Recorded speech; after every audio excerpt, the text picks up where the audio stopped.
మాజీ మావేశ్వరులు కొత్తపాటి మల్లోజుల వేణుగోపాల్ ఆశన్న ఆధ్వర్యంలో ఏర్పడే ఛాన్సే ఓ ఇంటర్వ్యూలో ఆశన్న సంకేతాలు.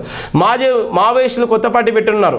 మల్లోజుల వేణుగోపాల్ ఆలియస్ సోను, తక్కలపల్లి వాసుదేవరావు ఆలియస్ ఆశన్నలు నేతృత్వంలో త్వరలో కొత్త పార్టీ రూపుదిద్దుకున్నది. ఇటీవల ఓ ఇంటర్వ్యూలో ఇందుకు సంబంధించి ఆశన్న సంకేతాలు ఇచ్చారు. వచ్చే ఏడాది ఏప్రిల్లో మే నెలలో కొత్త పార్టీ ఏర్పడే అవకాశాలు ఉన్నాయని పరిశీలకులు భావిస్తున్న నేపథ్యం ఉంది. మావోయిస్టులు కూడా కొత్త పార్టీ పెట్టేటువంటి పరిస్థితి కూడా మనం చూస్తున్నాం. దానికి సంబంధించినటువంటి ప్రధానమైనటువంటి వార్తను కూడా ఇక్కడ మనం చూస్తున్నాం.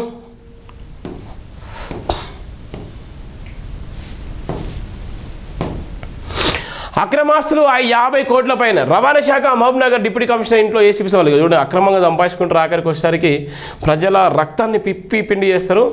కిషన్ నాయక్పై ఆదాయానికి మించిన ఆస్తులు ఉన్నాయని ఆరోపణలు. ఇవాళ చాలామంది ఉన్నారు అన్న. ఇవాళ మినిస్టర్లు, ఎమ్మెల్యేలు, ఐఏఎస్, ఐపీఎస్లు కూడా ఉన్నారు.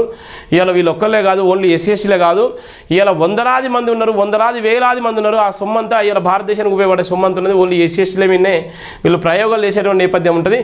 హైదరాబాద్, మహబూబ్నగర్, నిజామాబాద్, సంగారెడ్డి జిల్లాలో ఒకే సమయంలో దాడులు. ఆయన ఇల్లు, బంధువుల ఇళ్లలో రైడ్స్, 12 కోట్ల విలువైన ఆస్తులు సీజు. హైదరాబాద్ ఆయన్ను అరెస్ట్ చేసిన అధికారులు ఆదాయానికి మించిన ఆస్తులు కలిగి ఉన్నాడని ఆరోపణలతో మహబూబ్నగర్ జిల్లా రవాణా శాఖ డిప్యూటీ కమిషనర్ కిషన్ నాయక్ ఇంట్లో ఏసీపీ అధికారులు మంగళవారం శోధనలు చేపట్టారు. సికింద్రాబాద్ ఓల్డ్ బోయిన్పల్లిలో ఆర్ఆర్ నగర్ కాలనీలో గల ఆయన ఇంటితో పాటు 12 ప్రాంతాల్లో ఏకకాలంలో ఈ శోధనలు జరిగాయి. హైదరాబాద్, మహబూబ్నగర్, నిజామాబాద్, సంగారెడ్డిలోని ఆయన బంధువుల, మిత్రులు, వ్యాపార భాగస్వాముల ఇంట్లోనూ ఏసీబీ బృందాలు శోధనలు నిర్వహించారు. ఈ తాలూకాలో భారీగా అక్రమాస్తులు వెలుగు చూడడంతో ఏసీబీ అధికారులే ఆయన పట్టుకున్నటువంటి నేపథ్యం అయితే మనం చూస్తున్నాం. ఇది ప్రధానంగా ఉన్నటువంటి వార్త.